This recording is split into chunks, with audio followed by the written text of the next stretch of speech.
This is UMAR Ahmed for IFL in association with MTK Global. With me, I've got four plonkers. Practice RAZA Ban, Andrew McCart and Oscar Bevis. How are we all doing? Good, mate. Great. All the better for speaking to you. Really? Feels like I'm finally getting interviewed by Umar, man. This is something special. Thanks for having us on, Umar. Yeah, cheers for having us on IFL. Cheers, Umar. Thanks, mate. It's a discussion, obviously, where I said about 2 hours ago, we all got to have two topics. So I've got two topics. So hopefully you've got two topics as well. Let's start with just working from home. Like, it's going to be similar for all of us, I guess, what we share with people. But I'll come to you first, KUGAN. How's it been? Look at his hair. What? I said, look at your hair. You know how it's been. He's struggling. Horrendous, yeah. It's been all right. It's just difficult getting content every day because there's nothing really going on. But obviously we speak all the time anyway, trying to think of new ideas to do and different people to interview. But one thing I will say, there are some people in this lockdown that I probably wouldn't have interviewed had this situation not have happened. So trying to make kind of the small positives out of a horrendous situation in the world. But yeah, there are a few people that I probably would have interviewed, that I have interviewed that I wouldn't have.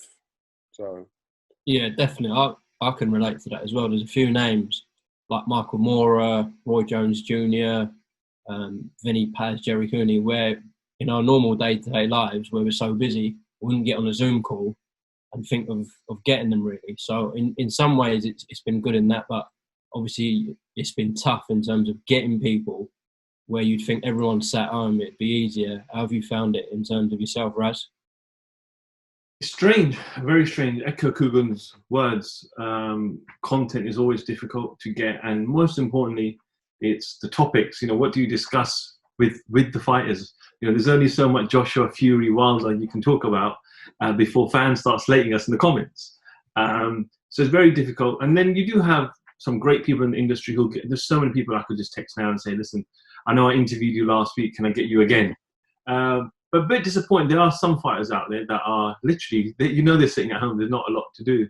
They're not doing a lot, and they just don't get back to you, don't respond to you. So you're a bit like, well, you know, I cover all your events, I cover your fights, and I know you're at home now, so just give me a little bit of time. But I think the deeper question is this something we're going to have to get used to for a number of months? And I know boxing returns next month with Matchroom, I think 25th of July. What's media's attendance like at those events? Probably going to be null and void. But then also moving forward, how many fighters, promoters, managers, coaches are going to be permitting enough to let us come and see their fighters or themselves over the next course of the next 5-6 months? This might be like the new theme. Well, let's hope not, but it's been a weird start for you at IFL. Very, very weird style. I don't think KUGAN was like that. Yes, New York, Vegas, Texas, let's go. Or Dubai for Andy. Yeah. KUGAN, obviously I've already joined IFL in March. Me and KUGAN were obviously in discussions last year. So there were a few things that obviously there was a lot of scheduling clashes at the time, a lot of shows. KUGAN was abroad. So once we got together and we nailed everything together, there were some other complications which we got through, and then eventually I was supposed to start.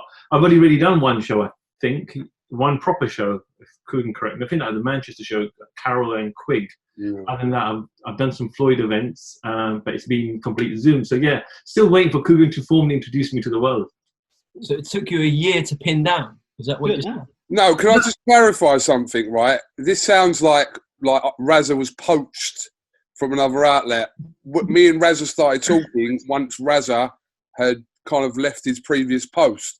That's when we started talking about RAZA coming to IFL, because you just went there. We've been talking for a whole year, and I was like, I didn't say the whole year. Oh, I thought you did. You did. Yeah. Last year. Yeah. Since last year. Oh, since last year. In December. Yeah. So I do echo and clarify that. Yes, I've been in the industry about 6 odd years now, working for a different outlet. Decided to move on for my own personal reasons and other reasons. And then I spoke to KUGAN, definitely after I had left, and said, look, show me the money. Andrew, that's really changed for you, to be fair. You've interviewed Josh Taylor every week, which is your normal procedure. Yeah, and I finally got Billy Nelson to figure out how to do Zoom, so I'll be getting him on the regular as well. So, Nice. yeah, your question was how we coping, is that right? With working from home? Just how have you found it, working from home? All right, I suppose. I mean, it's just one of the things you have to get used to, and I got used to it. But now we're into June, blue skies, sunshine. I'm fucking fed up. I'm going to be honest with you, man. I just want to get back to some sort of normality, even if it is just jumping in the car and going down to a local show or something. Just something to get out of the house and to get a wee face to face with somebody rather than on a computer. Because like I knew just going to Billy Nelson interview today, I knew that he wouldn't have any Wi-Fi. I knew that he'd be struggling, and there was a connection. And I get the fear when I interview somebody that the connection is going to be bad and you can't hear them and stuff like that, and the interview's fucked. So I'm like, I just want some sort of normality. Just want a wee face off. What we face off. Face to face, man. Yeah, man. We face to face. I think that's one of the most frustrating things, obviously, of doing this is you have to be reliant on not you just having good Wi-Fi in order for it not to buffer and stop, etc. But the other person, I've interviewed Dylan a few times in Portugal, and his Wi-Fi is always hit and miss. Billy Joe's internet is horrendous at times. We could just out people for their internets, to be honest. Yeah, let's do that.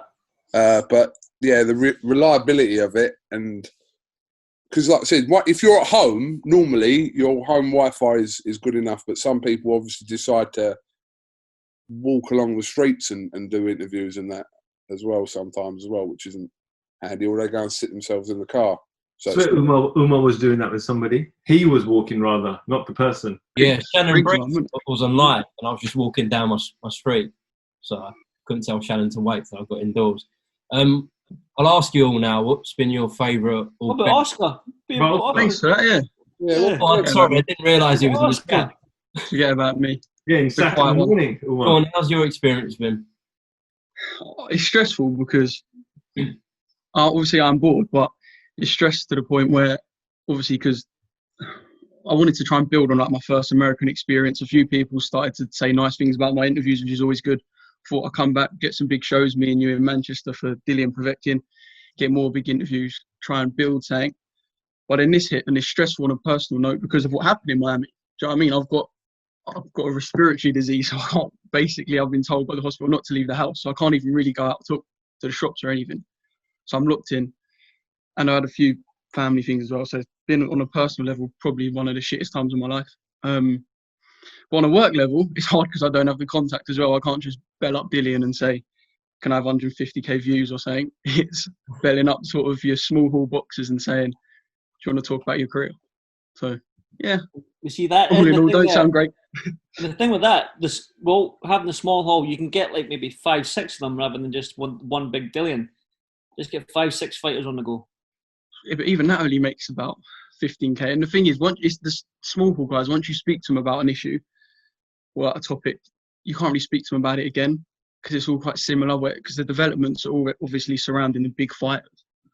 There ain't going to be worldwide development surrounding your 6-0 prospects. Do you know what I mean? So, but I will say those interviews are important as well. Like, oh yeah, of course. Fighters on kind of with lesser experience and lesser profile, it's probably sometimes more important for those fighters to get on and have their say more so than like Furies, Whites, Joshua's, etc. So there's nothing. Yeah, I get what Oscar's saying though, because obviously when you speak to someone like that on a fight week, there's a big point to talk about the fight.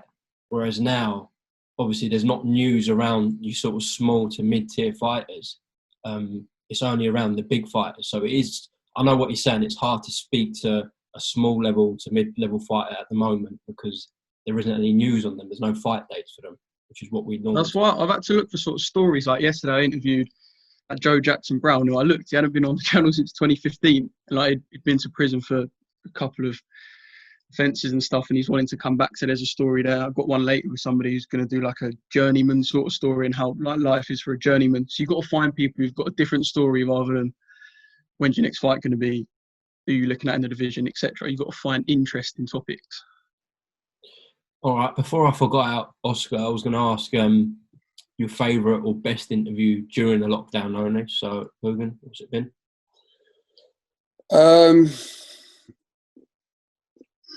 Probably either the one I did with Packy Lee, which was really good, I thought, very energetic, and all the other one was probably the Lineker one, to be honest, and also George Foreman as well. And those three people, Packy Lee, if he was at a show, if any of these people were at a show, there's a possibility, but all those people I probably wouldn't have interviewed in this time. So, yeah, I'd probably have gone, the George Foreman one, the Packy Lee one, and the Gary Lineker one. Raz? Tough. Well, you've just done Garcia, and that was a good one. It's a big name. Garcia last night, yeah. Thank you to his family for sorting that out for me, such last minute as well. So, yeah, that was a good interview. I don't think I can nail it and say this was my particular favourite one. I can't actually recall because I haven't been working the last 3-4 weeks due to personal reasons. But yeah, I can't nail it on one particular one at this moment. I'll probably just say Garcia at this stage. Andrew? Josh Taylor? Just move on. I quite enjoyed. He didn't do good numbers, but I enjoyed doing Michael Bent. He was that was a good one.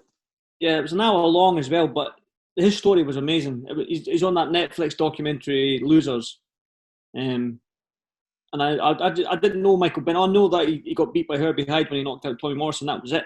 But to know his whole story, the way his dad pushed him into boxing, you know what I mean? And then after boxing, he gets into acting, and he starred alongside Will Smith in the film Ali, played Sonny Liston. The whole story was brilliant, and I really enjoyed it. But again, it didn't do that good numbers and stuff like that. But that was a very, very, like KUGAN says, with the energy of the Michael and stuff like that, it was good. Enjoyed it. And Josh Taylor. Remember me this time. Obviously, there were horror stuff at the start just because people love people who talk shit, and it was like the ultimate shit talking for O'Hara for like a couple of interviews. But I do like speaking to Lou DiBella, even though I don't do much speaking. He just speaks at me. So that's probably the easiest interview you'll ever have to do. But one of the people I think I'll interview and could become quite a good character is Jonathan Kamuteo, the one who's one of Joshua's boys, Simon Frank Warren. He just came across like somebody who, if he does make it big, like personality-wise, would be someone that it's just good fun to interview. Seems like a nice bloke. So there's a couple good ones in there, yeah. Umar? For me, it's probably Roy Jones Jr., just because he's my favourite fighter. So it was over the phone, which was a bit of a shame, but I might have a video one coming with him soon. So we'll see about that. If there's one person you could interview during this lockdown who you haven't yet, who would it be? KUGAN? Or anyone in boxing? Yeah, anyone in boxing. So for me, it'd be Oscar De La Hoya would be the one I'd want to do. I did message Oscar De La Hoya to do an interview about 3 weeks ago and he didn't reply. Ouch. I don't mind telling people that. I did try. I've tried. But yeah, if I can get Oscar De La Hoya, I'll pass him over to you. Do you know what? It's not like the most one, but it's definitely someone I want to interview at the moment. Ian Wright. Well, he's not. We're not going into the non-category of boxing. We're sticking in boxing. Right. I bet Ian is someone that you want to do it. 100%. Yeah, 100%. And I think we will do it. He messages me like all the time, like all the time. Whatever, mate. Whatever, bro. Like all the time. No, he said we'll do it when we come out of this kind of situation. But I really want to interview, for some reason, Francis Ngannou.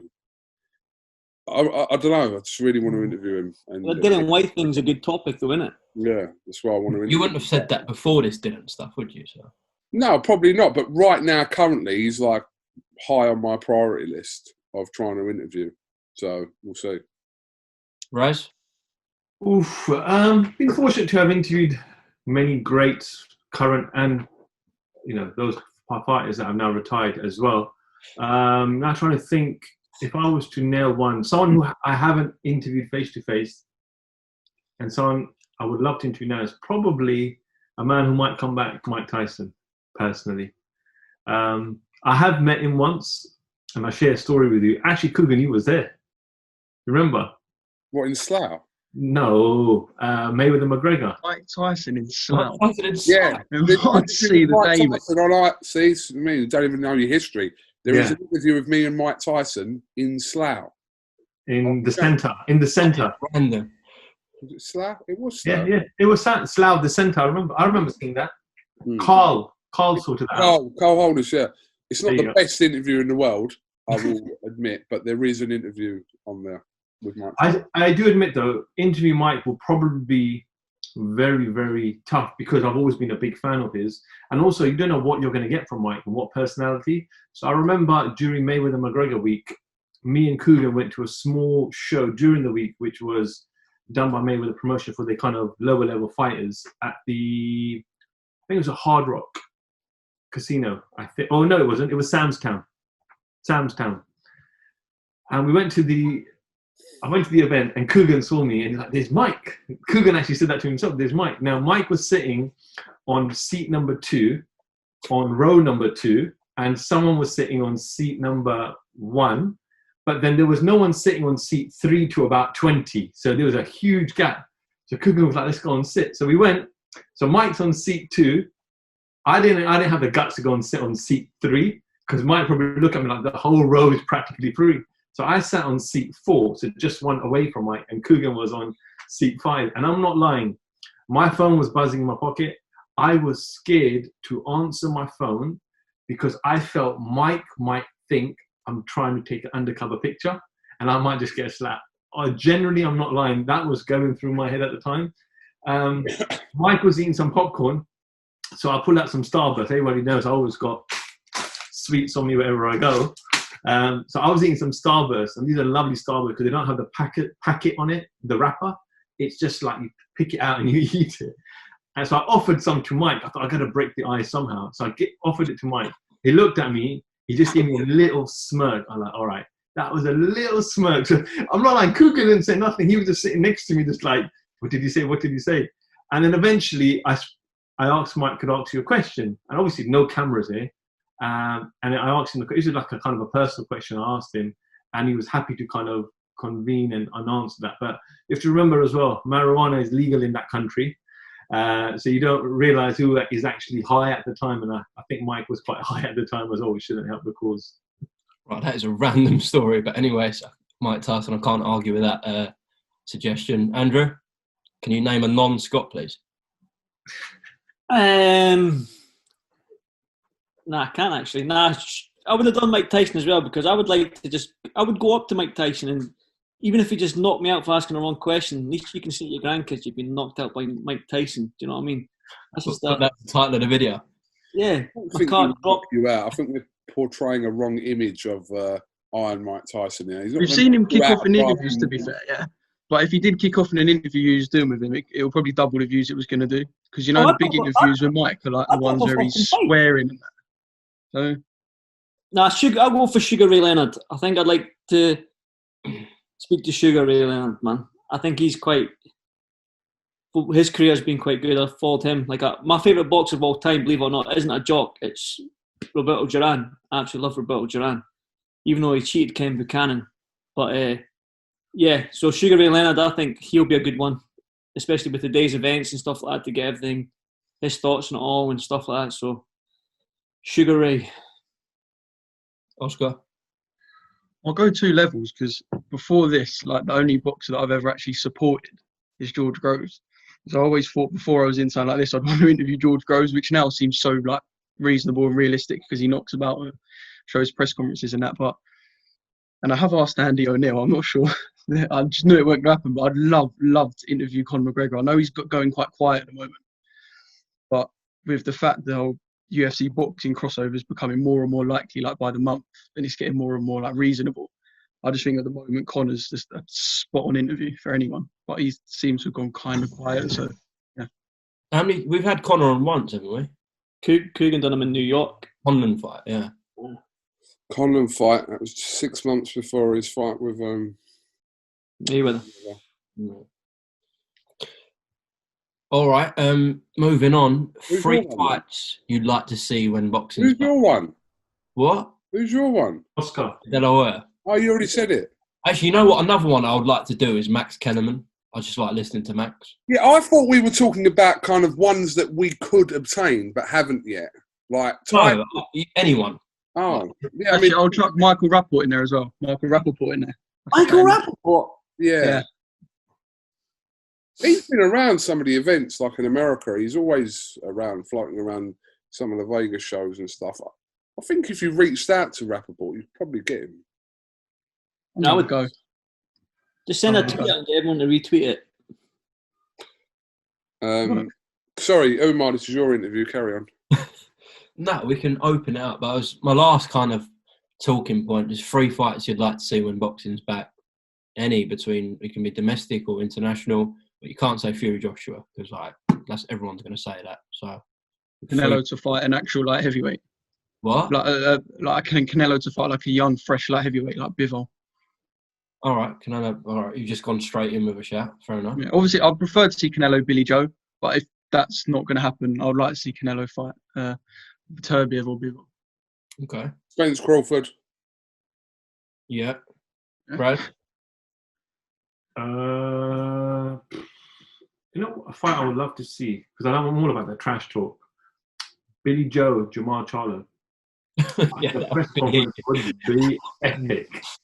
Epic. Like when Billy was fighting Willie Monroe, like Billy is Billy, right? But Willie was just too subdued, too quiet, didn't give it back.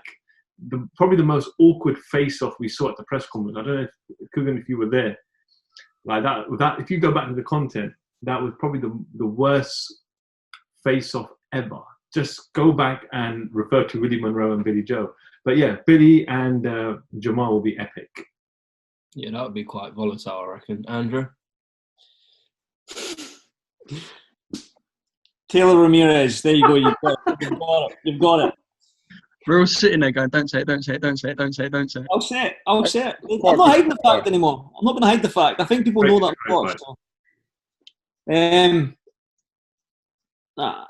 I'd want to see Usyk as Chisora. I want to see that fight as well. That was one fight I'm really, really looking forward to. That's happening though. Well, is it definitely going to happen? Yeah, it will happen. I don't know, but Ramirez going to happen. What's that? Taylor Ramirez ain't made, is it? No, but that's what I'm saying. I'm just saying the fight that I want to see. You said you can't pick Joshua. I said the fights I want to see is definitely Usyk. If you're going to the heavyweights, yeah, like there's so many combinations of heavyweight fights. Like I'd like to see Dylan White against Fury. I'd like to see Dylan White against Andy Ruiz. I would still like to see Dylan White against Jarrell Miller. I would still like to see Joshua and Wilder. I'd still like to see Dylan and Wilder. Like all these combinations of people, like wouldn't you? You'd have them in there. I don't think we'll ever see Joshua Wilder, though, will we? If you properly think about it. You know, you never know, but wouldn't you still want to see that fight? I know it's like to Joshua, but I'd 100% want to see. That's probably the most exciting fight. I'm not saying it's the most competitive. I'm just saying it's the most exciting fight in terms of the two styles. Obviously, Joshua Fury is the one you'd want to prioritize. Joshua Fury is the biggest, but yeah, Joshua Wilder is probably the most exciting fight you could get, I reckon. Yeah, I don't think you can't disagree with that. But the thing with heavyweights is, like you said, the amount of fights you can make. There sort of seems to be like a gap where as soon as you drop out of like the top 10 or 15, interest dips so considerably. If that makes sense. Also, so it's almost like the top 10 all have to sort of fight each other. We're lucky we've got about 15 to 17 like well-known heavyweights at the moment. Like it's in depth, and when you go back to like, don't forget about Joyce and Dubois as well. I mean, that was meant to have happened as well. That's a fight that we still want to see as well.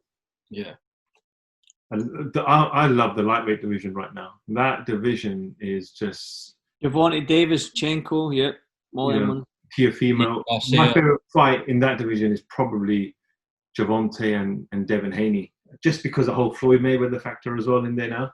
I know a lot of people are saying, Floyd, why are you training? Or Haney when potentially your superstar fighter Tank is going to fight him in the near future. But yeah, I think for me in the lightweight, that fight between Haney and Tank will be huge. Yeah, I was surprised Mayweather went with Haney in terms of training because he promotes Javante, but I don't know what's going on. Can you get Tank on, Raz? Floyd came out himself, didn't he? And he said that he would like to pass on as much knowledge and experience to black fighters. Yeah, he said that. Yeah. Do you reckon you could get Tank on, Raza? I've already reached out. I've got somebody trying to work on that, so it might be a bit easier now. Yeah. Well, you're all supposed to have 2 talking points. I've done mine. Yeah. Let's talk about who cut your hair. What? I'm a self-skilled barber, aren't I? I wasn't talking about you. I was talking about Andy. My hair. Yeah. I'm a self-skilled barber. Who's cut your hair, Andy? Why are we talking about my hair? Why are we not looking at Oscar's beard game? Look at that. It's coming on strong. Yeah, isn't it? It's connecting now. Don't want to flex or anything, but these 10 weeks has done my beard a bit good. That looks like 2 months worth. Yeah. It is. I haven't touched it at all. That's a proper. Yeah, that's what I mean. It's connecting as well. Get it down there now. Connecting the goatee beard, which is nice. Well done. Look at KUGAN though. KUGAN and RAZA. The best one's going. Mine's grey as fuck though. Look at that. Nice. That's stress of this lockdown. That was nice for the viewers watching. You can have it. Raza, you look tanked, mate. Every time I know there's an interview coming up, I basically do it every day, every morning. I clean it, keep cleaning it, keep it clean. From our background, Umar, as you know, KUGAN probably as well, the growth of hair is a lot more than probably Andy and Oscar, due to our background. Wait, what are you talking about? I'm just referring to facts, Andy. Which are that I can't grow hair? No, I'm not saying you can't. I'm just saying you might be just a bit more volatile with the lens that we grow at in short spaces of time. Yeah, I mean, KUGAN, am I wrong? Well, maybe, but Andy's he's quite airy, isn't he, Andy? Andy, how long has that beard been growing? I had sideburns when I was 12. What is this conversation? I used to steal. Someone throwing a boxing question. I used to steal. Wait, let me tell you. I used to steal my mum's mascara and darken them up before I went to school. Oh my god! So he's a big rabbit. I'll save this conversation again. All right, I'll throw in a question here. What do we think? What do we think of these MMA boxing crossover fights? I like it. I really do. I like it. Like that. You mentioned it, KUGAN, that Ngannou and White, because I know White's got the kickboxing background. Do you know what I mean? So I think White, if he doesn't get taken to the ground, I think he'll do. I think if it's a stand-up match, I think that's a great fight. But I think it's only fair if there's. I mean, I don't think this is even realistic to happen. I mean, Derek Chisora came out the other day and said that he wanted to go into and do a fight in Bellator before he has this fight with Usyk. But I don't think any of these crossover fights are going to happen this year. But the idea behind them, to have one in the ring and one in the cage, because it has to even itself out, I think that's a fair assessment of both fighters. But that was going to be the talk if Hearn was saying if White was to fight Ngannou, it would be a 2-legged affair. I think considering from that background anyways, I think he'd probably be the most suited to do it because he's been doing that for years. KUGAN, was it not your interview with Eddie Hearn where he said that you could have like a ring and then it sort of folds away and the cage comes up or something like that, like a alternate. Was it your interview? What? Eddie Hearn said, wait, let me try and get this right. I know. Eddie Hearn said that there's going to be. Yeah. You remember, Oscar? Did you read this? No, I remember watching an interview, and I'm sure it was on our channel where he said that you could get a few MMA boxing style matchups, like 5 on a card, and the ring could change for each. Not as in you fight twice on a night. I mean, like 5 different fights. Like a UFC, an MMA fight, and then you change it to a boxing fight next, and a UFC fight. But the never ring Eddie as well. You guys have been watching the competition too much. Did you? I don't know. He might listen. I don't know. He said something. He may have said something like it, but that's realistically not going to happen. But I'm just talking about White fighting Ngannou in a ring, boxing ring, as in a boxing fight, and then getting in a cage and having an MMA fight. So that's what I was talking about. I don't know about this 2035. Transforming ring. Yeah, transforming ring. I'm No, pretty it sure makes it makes sense. It makes sense with White and Ngannou because, like I said, White's background, and McGregor and Floyd made sense because they're almost like both of like the money guys in the MMA and boxing, and there was a competition. Now I get that, but when you've got like there was that Sejudo or Henry or what's it he was calling that Lomachenko, I just think you've got to keep it realistic. You know what I mean? I think that's just like money. It would have been more interesting to have seen Mayweather get in the cage with McGregor, wouldn't it? Much more interesting. Because he'd have got beaten up. Well, it just would have been more interesting, wouldn't it? I think we kind of possibly predicted how that Mayweather-McGregor fight in the boxing ring would have been. But it would have been nice to have seen an alternative, have that, and then Mayweather to get in the cage with him. What are they talking about Crawford and McGregor doing a 2-fight thing? Yeah. But again, I don't think these are... I'm astounded we even got Mayweather-McGregor, if you really think about it. Like, we say we got it. It's not a fight that everyone longed to see, but when it was announced, it was like, let's actually see this now because it's happening. But that's what Oscar says. It's commercially that was an amazing fight because you had all the money behind it. Like for somebody like Crawford to step into the MMA game, there's not anyone in the MMA game for Crawford really. That's on his sort of like level, and then the money doesn't make sense. There's no money in it. I mean, White and Ngannou, you could probably that's commercially makes a little bit of sense. What about Fury? I mean, I know Fury did a bit of training last year with Darren Till, but I mean, there's a massive difference between him doing a bit of training and actually going in to compete. But he's never like really ruled it out. But with Fury, you never know. I mean, but he's done the wrestling though, hasn't he? He can wrestle now. Yeah, but it's a bit different. Just a little bit different. Yeah. No, I don't think. Wouldn't rule it out with Fury because you never know what Fury's going to do. But I think you'll want to do the Wilder fight and the two Joshua fights first. I think you'll want to do that. Yeah, not while he's champion. Like with White, because he's in waiting, he could probably dip into MMA, see what it's about, come back. But Fury, there's at least 3-4 massive fights before he should even consider. But also, there is the unpredictability of Fury where you literally, it wouldn't surprise you. I know the wrestling was what it was, but we're not really kind of talking about that. We're just talking about, in general, Fury's unpredictability. It could happen. Do you know what I mean? It could. I bet he goes back to the wrestling, though, after his boxing career. He's definitely going to do more wrestling, but yeah, I'm not going to compare that to what would await him in the cage because it's a completely different thing, isn't it? Obviously. Yeah, well, wouldn't you have a fight, Umar? Why don't you have a fight? You keep talking about one. When have I talked about a fight? You was calling out Andy from Boxing Social. When he was calling me out, you got this the wrong way. As if you said Andy. Yeah, Andy Pirrowell. Yeah. That would be the what? Well, I would like to see, I would like to see it, but it'd be like, I don't know, it'd be like two seagulls fighting, man. You know, when they just jumping around. I've got an idea, right? Obviously, we've got a 5-strong team that's men. Why don't we pick out another boxing establishment and do a Royal Rumble? We'd have it right off in a 5v5, I reckon. KUGAN just singing from my hymn sheet. Can we do like a proper Royal Rumble, like over the top rope, tags and everything? Yeah, but there's only one other establishment with like more than 3 people, isn't there? Boxing Social. Right. So you got Tebbet. You got Andy, but let's be honest. Nobody's chucking Tebbet over the top rope. I'm up for doing it. If they could find, and I'm sure they could, because they've got writers as well. Actually, a couple of their writers are a little bit tasty. But that's all right. I've got them. Don't worry about them. I'll take them. So we'll pick out 5 of them. We'll do an actual Royal Rumble. I like it. But wrestling, MMA, stroke boxing rules. Yes, I'm giving for fight that. Then. So is it Royal Rumble rules? You need to No. go over the top rope to be. You need to go over the top rope. You've got to eliminate them over the top rope by any means necessary. Well, like I said to you, Tebbet's going to be tough to get over that top rope. Let's be honest. Well, I'm probably heavier than Tebbet, but I'm 6'5". Tebbet's about... Yeah, that's what I mean. You see the clothesline. Tebbet's small and compact. His neck's at the top rope.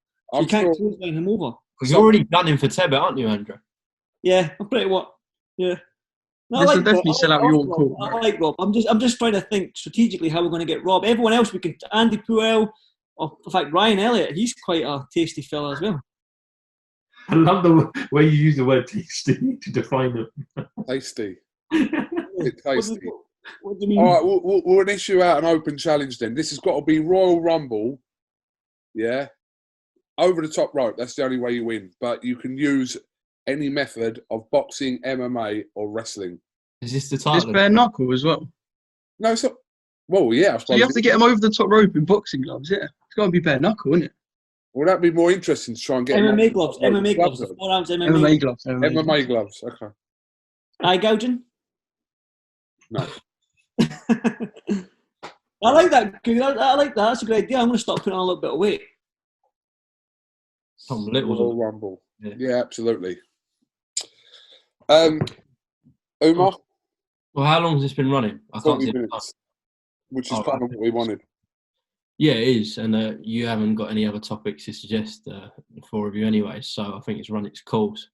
No, Did you not see Joshua in a knee brace, by the way? Just off topic, did you see Joshua in a knee brace? Yeah, I saw that, yeah. He Anyone was at a Black Lives Matters protest in Watford. It's not a protest, it was a peaceful protest, but he was supporting a knee brace, yeah. Knee support thing, so... Must be using the time off to fix something that we don't know about, maybe. Let me throw something I don't in. know. What do you think about in boxing? We're always getting, and it's getting more frequent with bad decisions from judges constantly.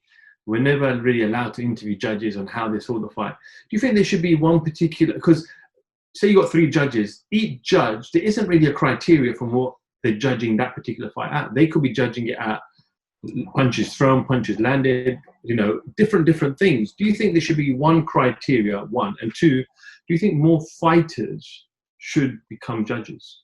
Like you have fighters become pundits? The only problem with fighters becoming judges is that if you're a friend of a fighter or you've got some sort of involvement, like that's not going to go down well, is it? But obviously, like you'll have, just like in any place of work, you'll have agreements in place where if there's a conflict of interest, you might not be allowed to go on that particular fight if the fight is well known to you, etc. But just a general perspective. I know, but you're talking about a process to happen, aren't you? Over the space of years to kind of... And you don't really talk about fighters that want to become judges after they're retired, do they? Yeah, how many fighters want to become judges? A lot of boxers don't even want to be in the sport. They don't want to train. They don't want to become trainers. They don't really, they'll attend shows and they'll be a fan of the shows, but there's not that many jobs available when you retire as a boxer. If you manage to land something on TV, or you are like what Hatton does now and trains fighters, etc. But he's in a minority. It's not loads of people. There's not loads of positions available for fighters to kind of do that. But whether they're actually interested, I've never heard a boxer say to me, or when I retire, I want to become a judge. What is the criteria to become a judge? Does anyone know? Like, because some seem to just slip into the role rather than... Well, it's the school of judging, isn't it? Where's that based? Is that in Surrey, is it? No, but it's like any procedure, isn't it? If you want to become something in boxing, it's just you follow the procedure and you'll eventually get there. It takes you years to do it, especially if you want to become a judge. It takes you years to become a manager or an agent or whatever. So I should imagine... I'll say where the school of judging is as far away from Adelaide Bird's house as possible. The thing is, we should be able to, when you say about speaking to us, we should be able to speak to judges and stuff. If they get criticism, why can't they respond? They should be able to respond, I think. That'd be an idea. Even one of them should... If there's a big, huge... If 2 judges go round about the same and then one judge is so far off, you should be able to question the judge that's so far off. One referees as well, like, imagine being able to question Howard Foster, just like why he would have stopped off the top of my whatever. Just, you know what I mean? Just some clarity, or... Yeah, but you know what? I'm not even talking about like premature stoppages, because that's different. That's a judgment call you've got to make as a referee to potentially save someone's life. If Howard Foster at that moment thinks he's saving George Groves, I haven't really specifically got a problem with that, because we're not in the ring with them. They should have be in the best position to make that call. So yeah, so it's actually there's a line between decision and judgment. Yeah, that's true. people judging the three judges scoring a fight, how they're viewing a fight is subjective. But I never really criticised referees that we've all seen early stoppages and been like, oh, that was stopped too early or whatever. But their lives are in the hands of them referees. I've got no problem. We've seen corners pull fighters where you thought maybe it could have gone on, etc., etc. But we're not in the position to say they are because they're in it. And how many lives have been saved by or injuries have been saved by referees where they've pulled fighters out and we've thought, oh, that was early, or that could have gone on, or he was robbed or whatever. But no, I don't think it's the same with judges compared to referees. No, I agree. One thing we are lucky with is at least we have one governing body in the UK that governs the whole country. Whereas in the States, you know, a drug cheat can go from one state to another state and get a license, you know? All right, okay. Well, I think I'm going to get back to work now, which I assume the rest of you are doing as well. Well, what are you doing? Yeah, 100%. I've got Shannon and Oliver McCall wanting to do a group thing now, so I need to shoot anyway. Right. So thank you very much for talking to me. It's been the highlight of my weekend, and maybe if we're struggling for content, we'll do this again in 6 or 7 weeks. And Umar, if this gets like over 500,000 views, remember to share the money. Yeah. How many views is this getting? I'm going to go for 10k. I was going to say 10. I'll go for 15 then. Can we say the closest gets the revenue? Now, Umar can get it. Umar organised it. Yeah, 28k. Umar can have this. Yeah, of course. This is your Umar's baby. Go on then. I'll speak Someone to from you his in 5 prison minutes. said it's his baby, so. All right. Oh, he just went. let's that weren't even very professional. let's ask the real question. What do you think about Umar? What do you all think about him off now? Talk shit about him and leave it in. Yeah. Talk shit about him and leave it in. Honestly, let's go around and talk about Umar because he won't see this until it's out. He probably right. No, because I don't know who's putting this out. I think that him or me. But Right. Right, I've got to get dinner on anyway. So Yeah, you're barbecuing the night, son, eh? no, it's because it's been pissing down with rain. So All right. boys, take care, and we'll catch up in a day or two. Yeah. Definitely. Cheers, guys.